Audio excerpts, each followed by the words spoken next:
This session is being recorded, and this is Sir Sibu Rahman, your English language and IELTS instructor. And in today's session, we are focusing on matching information, and we may focus on MCQs and list of heading. We will see what questions are coming in academic reading. हम general reading से start ले रहे हैं। General reading के अंदर एक अच्छी बात ये होती है कि आपका सवाल बिल्कुल डिफरेंट दे देते हैं वो, कि ये है आपके 5 पैराग्राफ्स और ये है आपका डेटा, निकालिए।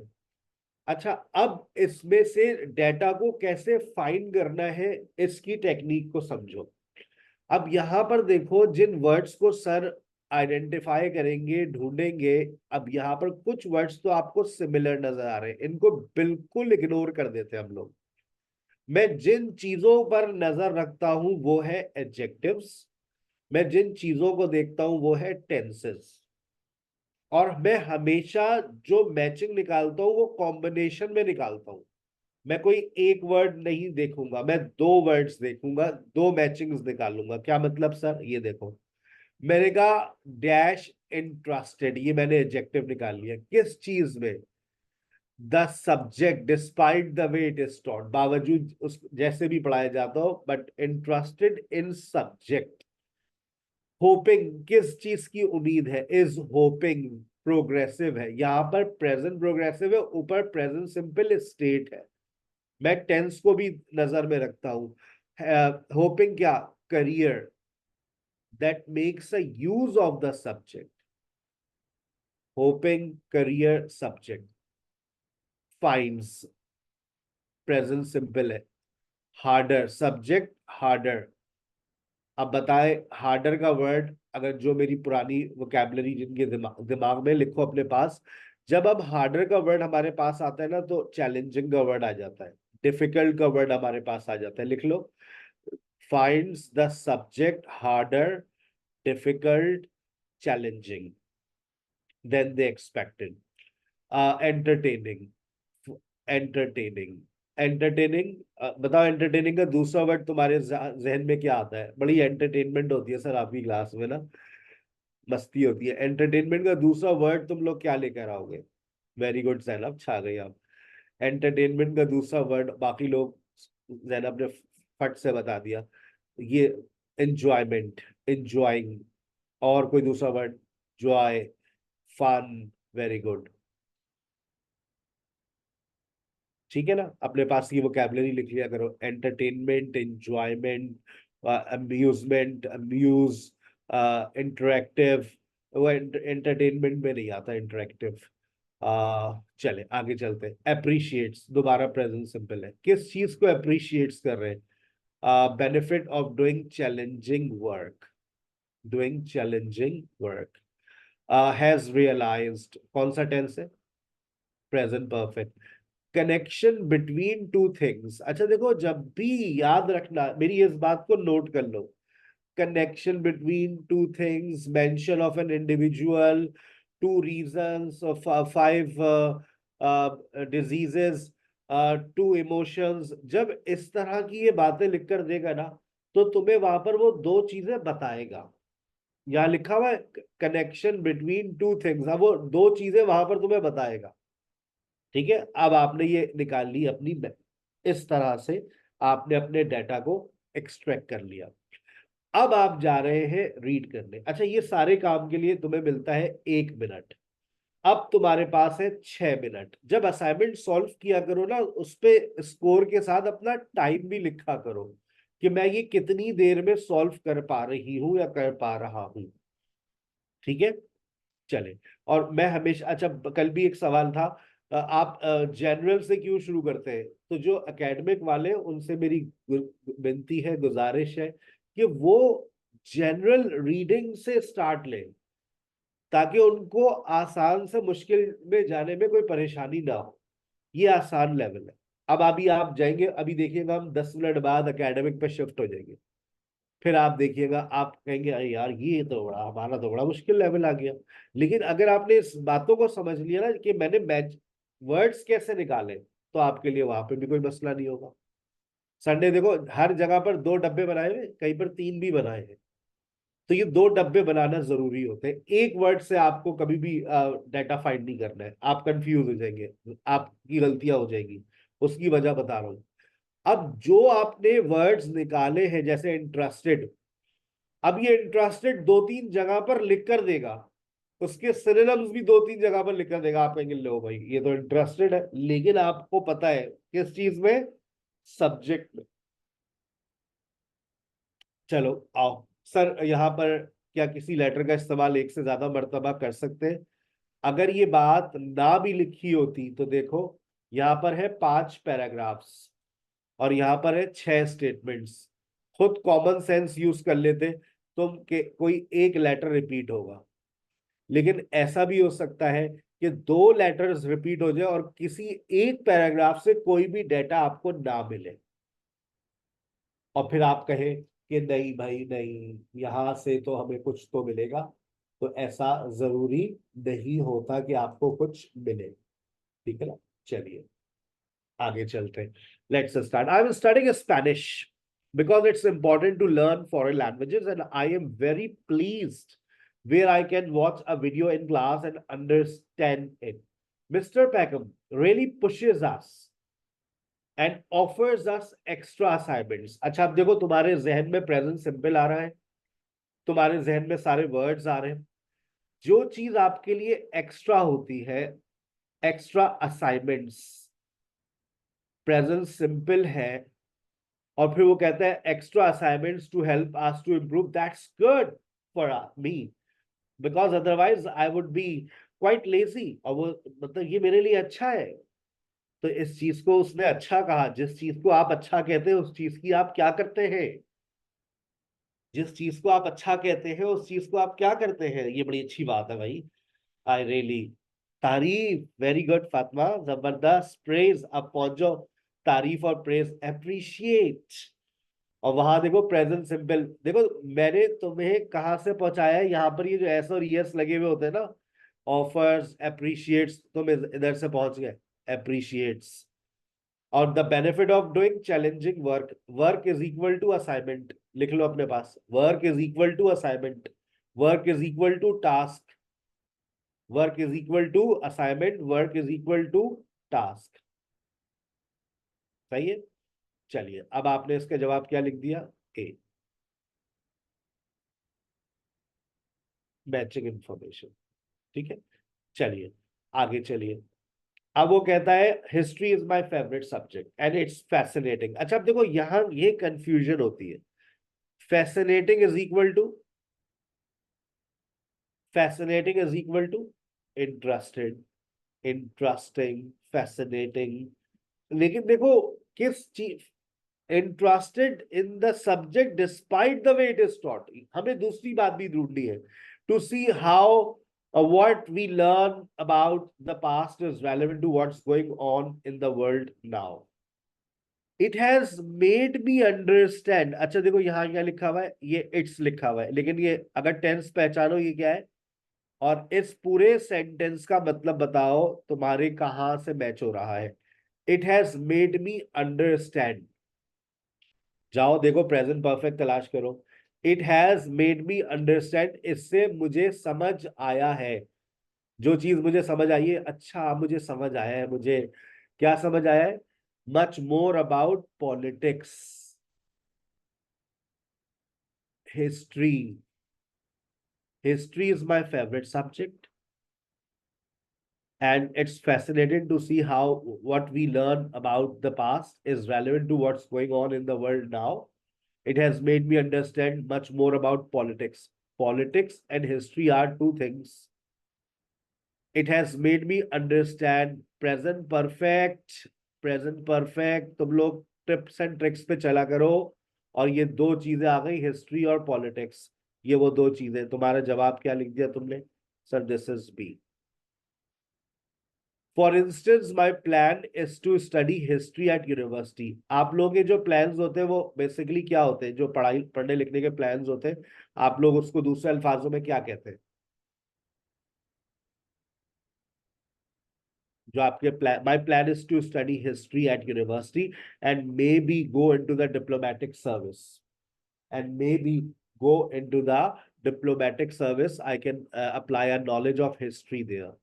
तो आप क्या, वेरी गुड, आपका जो प्लान होता है पढ़ने लिखने के हवाले से, hoping to have a career, plans होते हैं ना ये आपके, hoping to have a career, make the use of subject, subject बोले तो हिस्ट्री, पॉलिटिक्स, ठीक है। चले, तो your answer goes with B. उसने आपको कह दिया था you may use any letter more than once. Thursdays are my favorite days because it's that's when we have computing. It's the highest part of the week for me.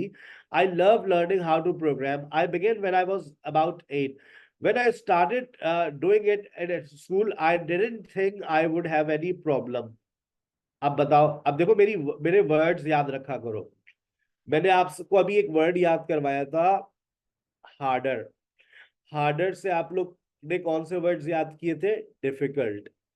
जब आप कोई चीज difficult होती है तो लिख लो, ये पूरा एक खानदान है ये, हार्डर, डिफिकल्ट, चैलेंजिंग, प्रॉब्लम, चारों एक साथ लिख लो। हार्डर, डिफिकल्ट, चैलेंजिंग, प्रॉब्लम, ये चारों एक साथ मैच होते हैं आपके। देखो यहाँ हार्डर लिखा हुआ है, और वो पहले अभी कंप्यूटेशन की बात कर रहा है, उसको लगा था, मैं क्लास 8 से, जब मैं 8 साल का था जब से मैं कर रहा हूँ, मुझे लगा था कि इसमें मुझे कोई मसला नहीं आएगा। I did not think I would have any problem with it, but I was quite wrong. It means the people finds the subject harder than they expected. Your answer goes with C. My parents both work in leisure.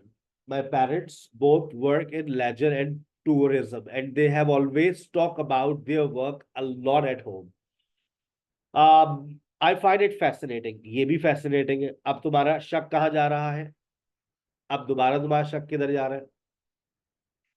Fascinating, fascinating, interesting, fascinating, interesting, fascinating, interesting. I am studying it at a school, and the teacher is very knowledgeable. तो we I think we spend too much time listening to her. मुझे लगता है हम उनको बहुत अपना वक्त जो है उनको सुनने में गुजार देते हैं। यानी कि समझ रहे हैं आप बात क्या कहना चाह रहे हो? I think we spend too much time listening to हर।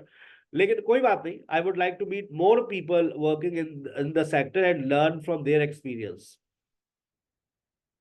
और मैं चाहूंगा कि मैं और लोगों से भी मिलूं जो इसमें काम कर रहे हो। It means your answer goes with this one, D. ठीक है। उसके बाद I have always been keen on art, so I choose it as an optional subject, though I was afraid of the lessons might be a bit dull. मुझे थोड़ा डर था कि जो लेक्चर्स होंगे वो बहुत बोरिंग होंगे। आई नीडेड हैव वरीड दो, बहरहाल मुझे इतना परेशान होने की जरूरत नहीं थी। Our teacher gets us to do lots of fun things, lot of fun is equal to, बस योर आंसर गोज विथ ई। इसी तरह का एक असाइनमेंट जर्नल वालों तुम्हारे पास आएगा, लाजमी तौर पे उसको सॉल्व करना और अपना टाइम जरूर नोट करना। चलिए आइए, अब जरा एकेडमिक वाला, अच्छा याद रखें, एकेडमिक वालों का जो पैसेज टू होता है, जो एकेडमिक वालों का पैसेज टू होता है, वो जनरल वालों का सेक्शन 3 होता है। मान लो मेरी बात, कल जब जनरल वाले अपना पैसेज देखेंगे ना, पैसेज सेक्शन 3, तो कहेंगे हाय अल्लाह सर, ये तो हम बिल्कुल हम एकेडमिक के स्टाइल का है। तो आज का जो ये सेशन है, समझ लीजिए आपका सेक्शन 3 आ गया है। लेकिन एकेडमिक वालों के पैसेज 2 के अंदर देखें 3 सवाल आए। लिस्ट ऑफ हेडिंग, सदाबहार सवाल है, आएगा लाजमी। फिलिंदा ब्लैंक्स, मैंने आपसे कहा है कि आपको पैसेज 2 में फिलिंदा ब्लैंक्स मिलती है। देखो पैसेज 1 में भी मिली थी, यहाँ पर सर की बात मान लो, 4 नंबर की 5 नंबर की ब्लैंक्स टकरा जाती है, 7-8 नंबर की, 6-7-8 नंबर की ब्लैंक्स पैसेज 1 में आ जाती है, 4-5 नंबर की ब्लैंक्स पैसेज 3 में भी मिल जाती है। सब ब्लैंक्स के मार्क्स आपके ठीक ठाक आपको मिल जाते हैं, तकरीबन 12, 13, 14, 15, 16 तक आपको मार्क्स मिल जाते हैं ब्लैंक से। अच्छा, अब सवाल को सॉल्व कैसे करेंगे, बस ये बड़ा इंपॉर्टेंट फैक्टर होता है, ये बड़ी इंपॉर्टेंट चीज होती है जो एकेडमिक वालों को समझनी होती है। और जनरल वाले दिल छोटा ना करें, ये जनरल वालों को भी समझनी है, लेकिन आपको सिर्फ सेक्शन 3 में इस बात को समझना है। Section 3 is equal to passage 2। ठीक है। अच्छा, अब आप देखिए, यहां पर आपके पास लिस्ट ऑफ हेडिंग का सवाल भी आ गया है। अब लिस्ट ऑफ हेडिंग के सवाल का मतलब ये है कि आपको हर पैराग्राफ से +1 लाजमी होगा। आपको हर पैराग्राफ की हेडिंग बतानी है, +1 हर जगह से मिलेगा। अच्छा, तो अब आपने कहा चले पहले हम लिस्ट ऑफ हेडिंग कर लेते, तो बस फिर यही सवाल होगा, फिर दूसरा तो कोई सवाल ही नहीं होगा। क्यों सर? टाइम खत्म हो जाएगा। आपके पास टाइम ही इतना होता है कि आप एक दफा पूरा ये पैसेज पढ़ेंगे, 20 मिनट हो जाएगी। तो फिर क्या करें, रुक जाए, सब्र करें। आप देखें कि यहाँ पर ये जो बातें लिखी हुई है, इसको स्कैन करने की कोशिश करना कि ये तुम्हारी स्कैन हो जाएगी, ये बातें कहां पर हो रही है, एक पैराग्राफ में हो रही है, 2 पैराग्राफ में हो रही है, स्कैटर्ड है। अगर तुमने ये बातों को स्कैन कर लिया तो तुम्हें दोबारा नहीं पढ़ना पड़ेगा। ठीक है ना? तो आइए इसको स्कैन करते हैं। पहले तो यहां पर लिखा हुआ है द स्टेप पिरामिड ऑफ जॉसर, और इसको आपने यहां पर कोई ऐसा वर्ड देखो जो बदल नहीं सकता। अच्छा, इन्होंने यहां पर जैसे ये दीवार है, ये दीवार का वर्ड, यहां पर ये इजिप्टियन लिखा हुआ है, इजिप्टियन।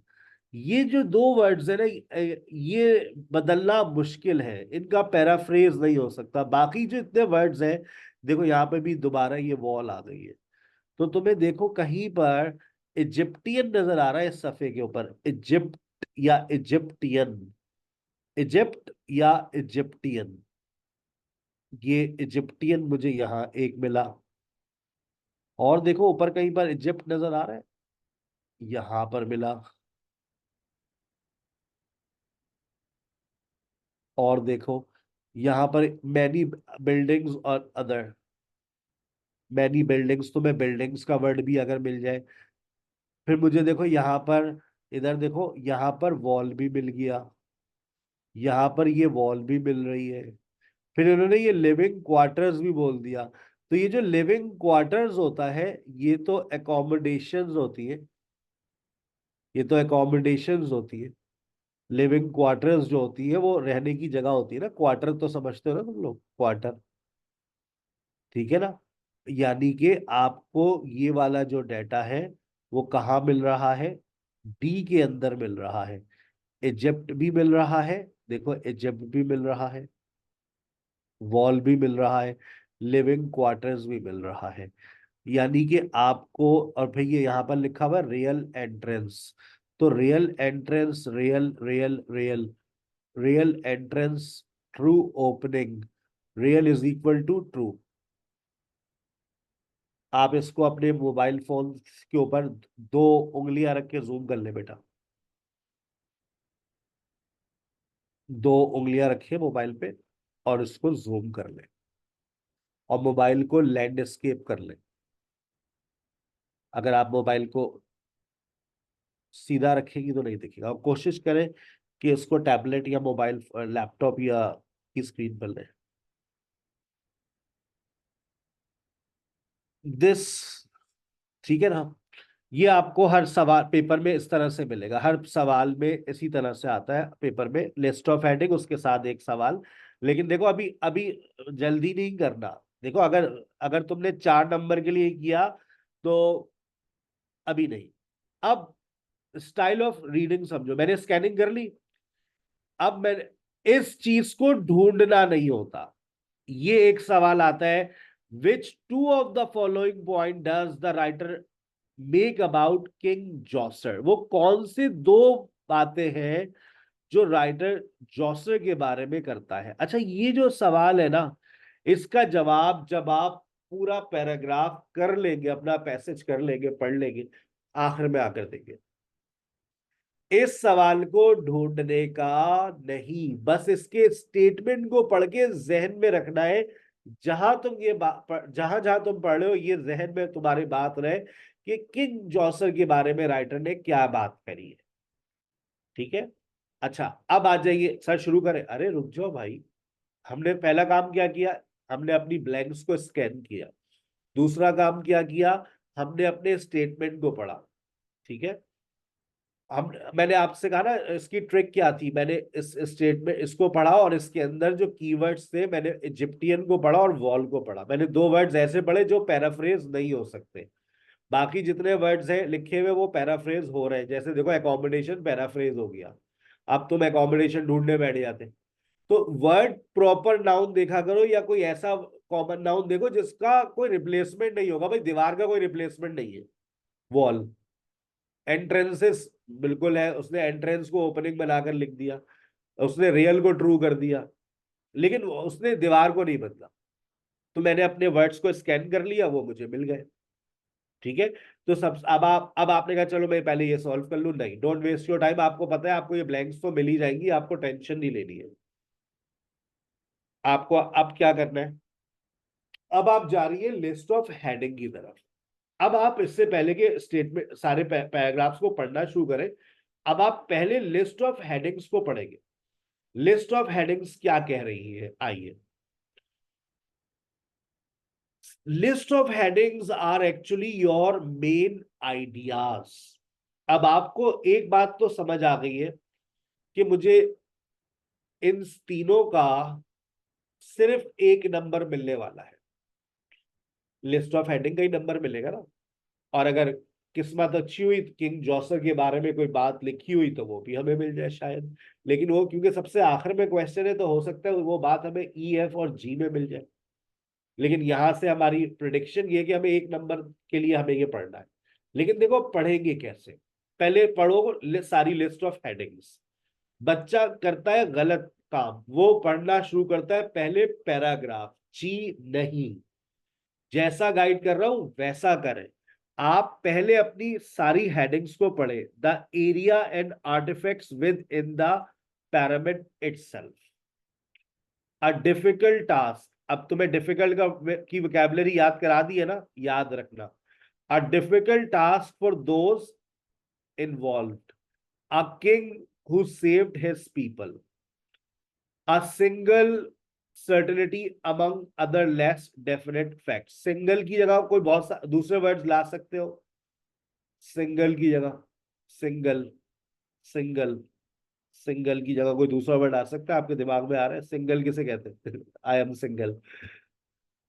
बेगम ना सुन ले, I am single, I am, अच्छा लगता है बोलना ये, I am single, yes, single, alone, only, याद रखना। An overview of external buildings, an overview of the external buildings, overview of external building. देखो यहां पर एक्सटर्नल बिल्डिंग्स और एरियाज लिखा हुआ है, तुम्हें वहां पर क्या लिख कर देगा? तुम्हें वो बिल्डिंग्स लिख कर, बिल्डिंग्स के नाम लिख कर देगा, वो एरियाज बता देगा। समझ रहे हो? मैंने भी आपसे कहा था टू थिंग्स लिख कर दिया तो वो दो चीजें वहां बताएगा। यहां वो कह रहे हैं एक्सटर्नल बिल्डिंग्स एंड एरियाज, वो तुम्हें एरियाज बता देगा। Hospital, playground, external buildings and areas. अब pyramid designs that other copied, a pyramid design that others copied, an idea for changing the design of burial structure, an idea, an incredible experience despite the few remains। few remains, जो चीज बची कुची होती है उसको आप कहते हैं ना माले गनीमत, few remains, the answer to some unexpected questions। आपने इन सारी बातों को पढ़ लिया, और सारी बातों को पढ़कर जहन में नहीं रखना, बस आपको इसको इस तरह से पढ़ना होता है कि बातें आपके जहन में रहे। और अगर तो अब आप कंप्यूटराइज दे रहे हैं तो कंप्यूटराइज के अंदर आपका डेटा आपके सामने होता है, सफ़े पलटने की जरूरत नहीं पड़ती है। अब ये बड़ा आइडियल होता है। मुझे रीडिंग बहुत आइडियल लगती है, रीडिंग कंप्यूटर के ऊपर, क्योंकि आपका जो आप रीड कर रहे हो और आपका क्वेश्चन आमने सामने होगा। तो आप जब चीजें आमने सामने, जैसे अभी मेरी स्क्रीन है बिल्कुल इसी तरह से आपके सामने भी स्क्रीन ऐसी होगी। पेपर बेस्ड में ऐसा नहीं होता, और ये मुझे लगता है कि ये एक नेगेटिव साइड होती है। चले, बहरहाल अब आगे चलते हैं।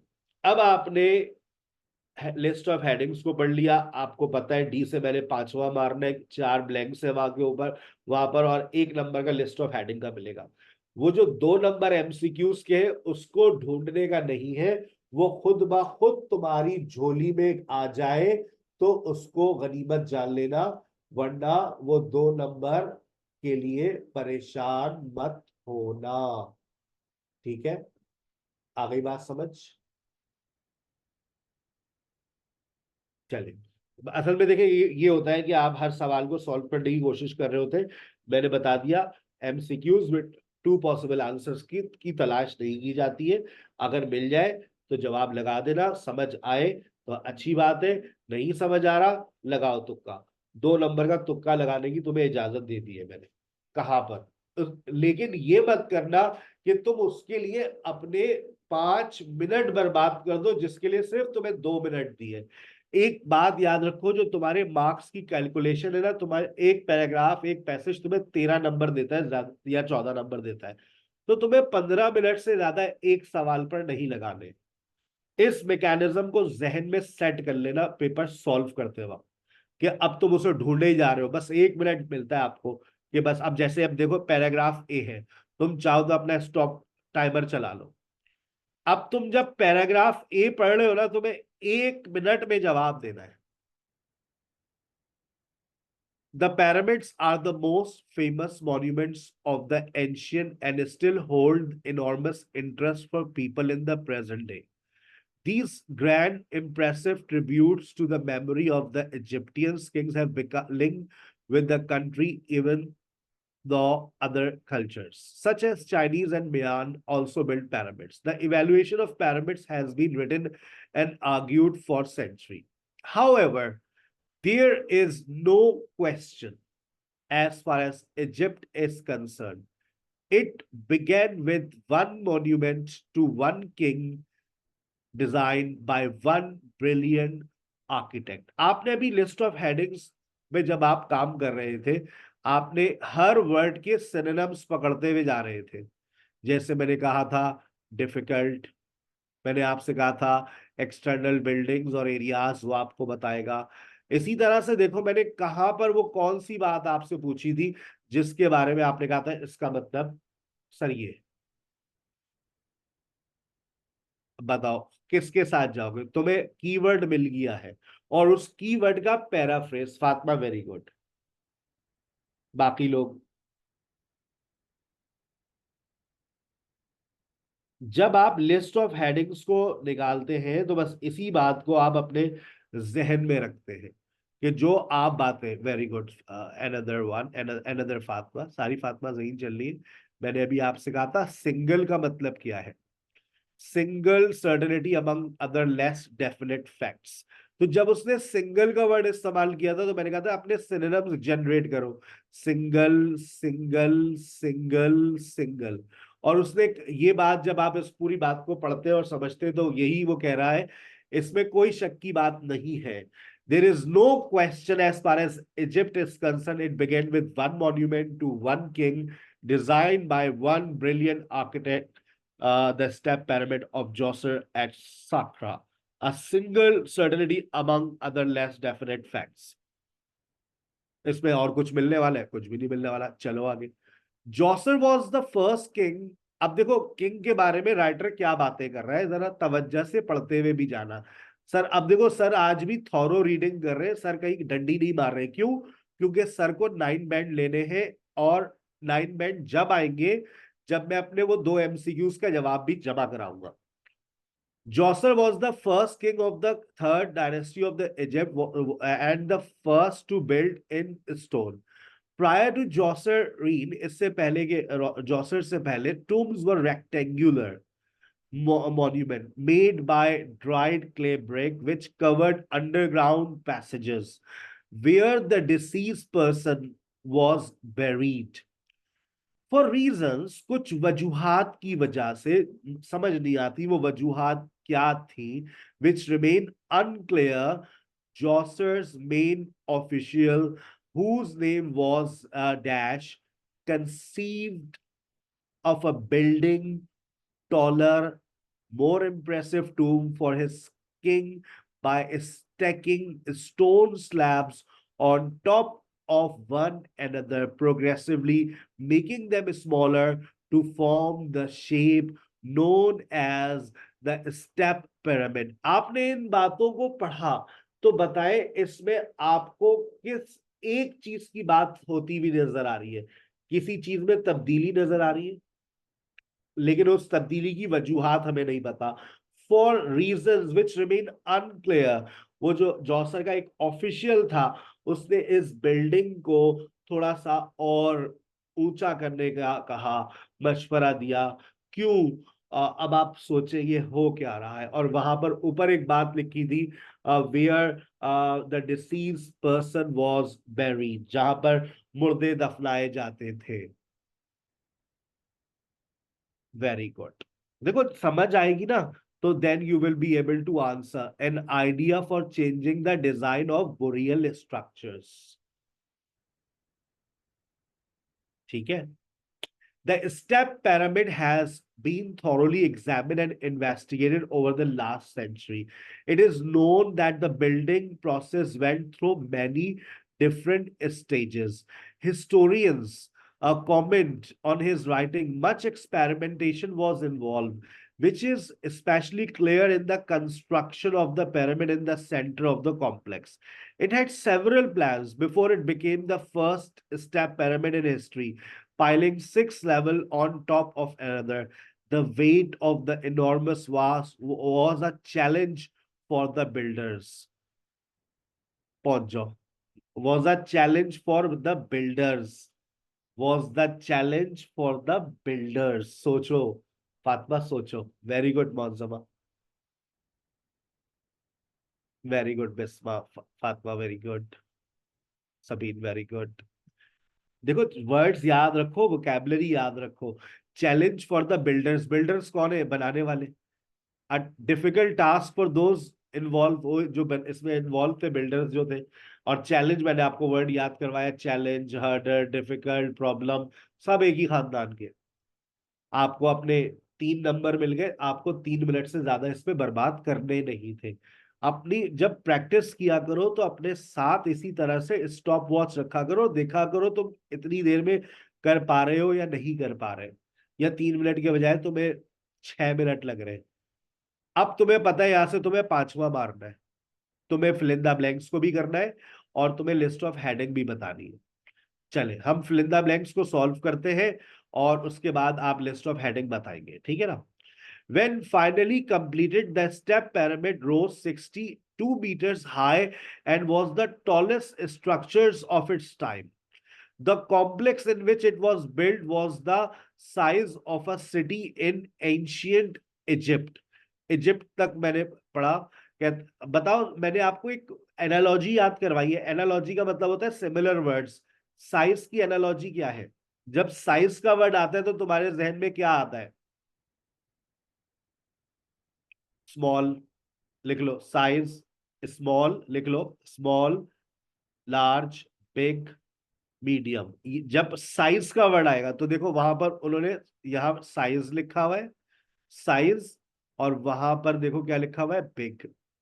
ये वर्ड्स चेक करो, और वहां लिखा है as an Egyptian dash of the past. अब बताओ तुम क्या इस्तेमाल करोगे? अब जवाब में क्या लिखोगे? इजिप्टियन क्या? अरे कैसी बातें कर रही, अब देखो ये तो मतलब वही बस। Very good Afsha. अरे मौसम क्या हो गया बेटा, मतलब हलवा किया हुआ है। Size of a city in ancient Egypt. Ancient का मतलब पास्ट हो गया ना यार। इजिप्टियन भी आ गया तो बचा क्या? आर्टिकल को फॉलो कर लो, आर्टिकल के खानदान। एन इजिप्टियन था वहां पर आ, an Egyptian city of the past, a city in ancient Egypt. हाय अल्लाह, इतना आसान था नहीं।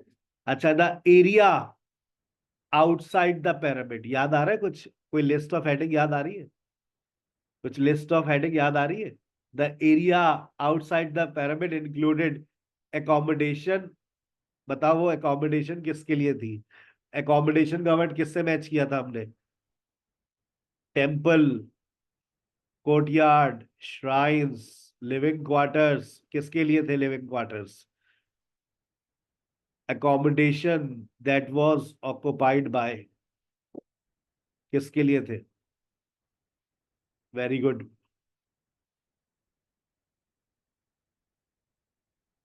सही है। Occupied by a wall. आगे चलिए, दीवार पे पहुंचिए। कहता है a wall run around outside of the complex and yes priest, you are absolutely right. And a number of false entrance. अब फॉल्स एंट्रेंस का वर्ड तुम्हें नजर आ रहा है कहीं पर? False entrance. जी सर। देखो फॉल्स एंट्रेंस को उन्होंने क्या लिखा है? False doors. आगे चलो। Cut into only true entrances into the. नहीं नहीं, बस एक वर्ड लिखना है आपको, बस एक वर्ड लिखना है आपको, वन वर्ड आपको लिखना होता है ब्लैंक में, ऊपर लिखा हुआ है वन वर्ड ओनली। ठीक है।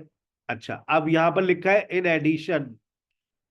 In addition a long dash encircle the wall. Encircle का मतलब समझते हो? चारों तरफ। along along along the entire wall was ring का मतलब समझते हो? चारों तरफ। by a trench 750 meter long. In addition, a long dash encircled the wall. The entire wall was ringed by a, वहां पर देखो आर्टिकल लिखा हुआ है, पकड़ लो, ट्रेंच। एज अ रिजल्ट, नतीजतन। अच्छा, अब आप अगर सर की टेक्निक्स को फॉलो कर रहे हैं तो इधर देखें, इधर प्रेपोजिशन, इधर आर्टिकल। जाओ, मैं कहता हूं जरा आंखें खोलो और देखो कहां पर तुम्हें दा नजर आ रहा है।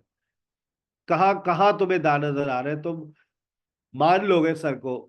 और देखो, तुम डैश से पहले और डैश के बाद तुम्हें पढ़ने की जरूरत नहीं पड़ेगी, तुम अपना टाइम सेव किया करो इस तरह से। देखो, बिल्कुल एज इट इज सेट करके दिया है उन्होंने। The location of true opening और true is equal to real. तो these are the techniques which you must follow. ठीक है ना? Knew, find, how to find, unless they knew how to find. ठीक है। चलो, और वेरी गुड, बहुत जबरदस्त। सर से जमा करते रहा करो वोकैबलरी। और जब कर लो ना पूरी वोकैबलरी जमा, तो वो रजिस्टर हमें तस्वीरें भेज देना। ठीक है ना? चले, आगे चलते। हो गया। अब आ जाओ, बताओ ये तुम सारी क्या पढ़ रही थी बातें? तुम्हारा अब बताओ, लिस्ट कौन सी लिस्ट ऑफ हेडिंग के साथ जाओगे? बगैर सोचे समझे नहीं, तुमने पढ़ा है, पूरा थॉरो पढ़ा है, तुम ठक से बता दोगे सर ये है। Courtyard, shrines, living quarters. और जब तुम फिल इन द ब्लैंक्स पढ़ रहे थे, तो फिल इन द ब्लैंक्स में तुम्हें कुछ सिमिलर वर्ड्स भी टकरा गए थे। ये चीज मेरे अजीज, आई बात समझ? इस तरह से, वेरी गुड। तो अब आउटसाइड का वर्ड वहां टकराया था, यहां पर एक्सटर्नल लिखा हुआ है। आप वोकैबुलरी भी लिख लो। आउटसाइड और external have same meanings. Outside और एक्सटर्नल हैव सेम मीनिंग्स। और हमने वो सारी बिल्डिंग्स को भी पढ़ लिया था, shrines, courtyards, living quarters, temple. ठीक है। चलिए, आगे चलिए। अब आपके पास तीन हेडिंग्स हैं। अच्छा, लिस्ट ऑफ हेडिंग और आसान होता चला जाता है जब आप अगर सही हेडिंग्स लगाते हुए जा रहे होते हैं। जैसे आपने डिफिकल्ट टास्क लगा दिया, एंड आपने सिंगल सर्टेनिटी लगा दिया। ठीक है ना? आपने एन आइडिया ये लगा दिया। ठीक है। अब आपके पास एक, दो, तीन, चार, पांच, पांच रह गए आपके पास। और अब आपके जहन में वो एमसीक्यूज बैठा हुआ है। चलो, the burial chamber of the tomb where the king's body was laid to rest was dug beneath the base of the pyramid, surrounded by a vast maze of long tunnels that had rooms of them to discourage robbers. One of the most mysterious discoveries found inside the pyramid was a large number of stone vessels. Over 40,000 of these vessels of various form of shapes were discovered in storerooms of the pyramid's underground passages. They are inscribed with the names of rulers from the first and second, made from different kings' stone. There is no agreement among scholars and archaeologists on why the vessels were placed in the tomb of Djoser or what they were supposed to represent. The archaeologists who excavated most of the pyramid and complex beliefs were originally stored that they given a proper burial by Djoser in his pyramid to honor his predecessors. There are other historians, however, who claim that the vessels were dumped into the shafts as another attempt to prevent grave robbers from getting to the burial chamber. अब आपने सारी बातों को पढ़ लिया और सारी बातों को जब आपने पढ़ा तो आप बताइए इस वक्त आप कहां पर मौजूद थे? बस मुझे ये बता दीजिए आप इस वक्त मौजूद कहां पर थे? आप इस वक्त मौजूद कहां पर थे? आपकी लोकेशन क्या थी? आपकी लोकेशन क्या थी? लोकेशन बताइए, आप कहाँ थे इस वक्त? इनसाइड थे या आउटसाइड थे? अंदर थे या बाहर थे? वो अंदर आपको 40,000, वो कहते हैं 40,000 ऑफ दीज वेजल्स जो हमें वहां नीचे से मिली, तो आप अंदर है। अब आप जाइए और जो आपके ऑप्शंस रह गए उसमें तलाश कीजिए कहां पर आपको वो अंदर लेकर जा रहा है, कौन सी लोकेशन पे, कौन सा वो ऐसा पॉइंट है जो आपको अंदर की बातें बता रहा है। बस इस बात को समझना है कि आप इस वक्त वो लोकेशन है ना, अभी उसने आपको बाहर की बातें बताई, अब उसने आपको अंदर की सारी बातें बताई। So your the area and artifacts within the pyramid itself, right? तो आपको कभी कभार एक वर्ड, अच्छा ये देखो कोई एक वर्ड आपको नहीं बता रहा, ये आपने पूरी बात पढ़ी तो आपने कहा सर हम अंदर है, और बेस ऑफ द पिरामिड उसने एक वर्ड यहां पर लिखता है, beneath the base of the pyramid, तो आप अंदर चले गए ना। चलिए फिर वो कहता है अनफॉर्चुनेटली, अनफॉर्चुनेटली बदकिस्मती से चोर पाकिस्तानी थे। All the precautions and intricate design of the underground network did not prevent ancient robbers from finding a way in. Pakistan से ट्रेनिंग लेके गए थे। Djoser gave grave goods and eyes, even his body were stolen, सब उठाकर ले गए।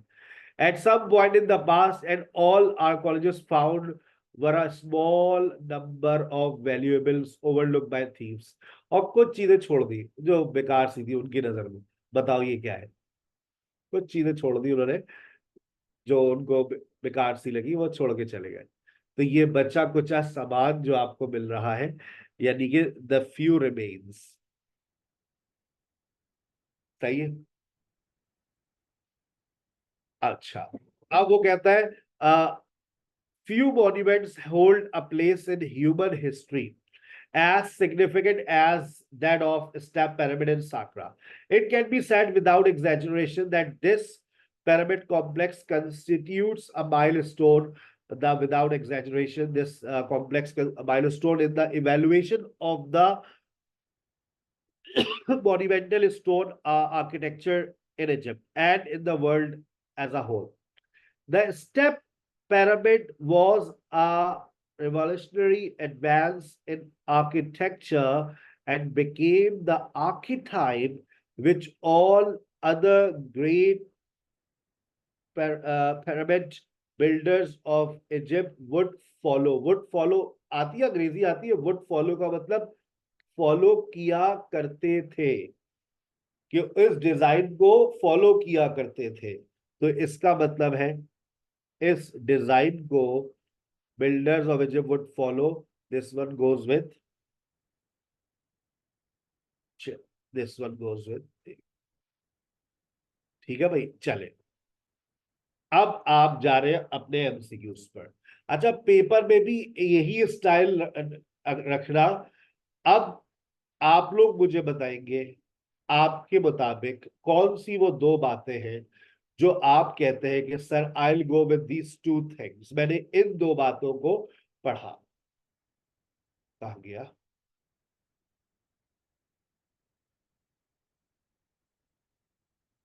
देखिए,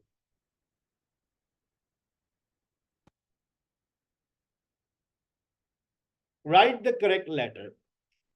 Initially, he had to be persuaded to build in a stone rather than clay. हमने ऐसी कोई बात करी? ईमानदारी से बताओ। क्या हमने कोई ऐसी बात करी कि हमें शुरू में उनको परसुएट करना था, मनाना था? सही है। अच्छा, there is disagreement concerning the length of his reign, कि वो कितने साल रहा, इसके अंदर डिसएग्रीमेंट है। अगर आप तवज्जो से पढ़ते हुए जा रहे थे, तो तवज्जो से पढ़ते हुए जब आप जा रहे थे, तो वो क्या कहता है कि एक जगह पर एक वर्ड हमने पढ़ा था, प्रायर टू ये वाली बात देखें। हिस्टोरियंस वाला एक वर्ड मैंने पढ़ा था, कहाँ पढ़ा था वो? ये लिखा हुआ है, reign for 19 years.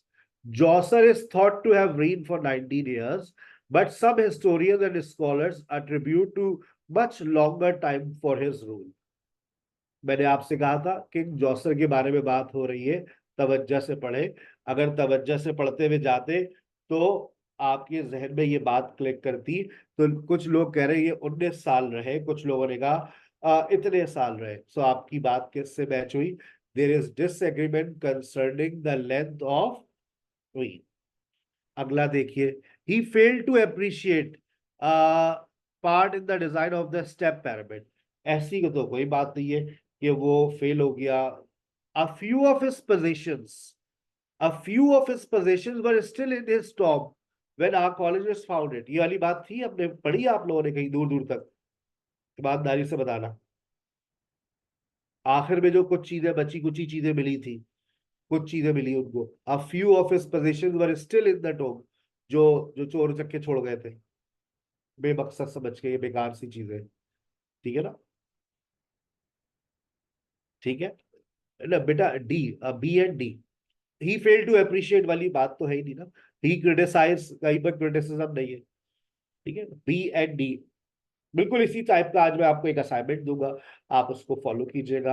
अब हम आपको शिफ्ट कर रहे हैं, मैचिंग इंफॉर्मेशन ही चल रहा है आज का सेशन, मैचिंग इंफॉर्मेशन के नाम होता है। तो आज हम मैचिंग इंफॉर्मेशन को फॉलो करने जा रहे हैं, और हम आपके साथ डिस्कस करेंगे लिसनिंग पार्ट 2 और लिसनिंग पार्ट 3।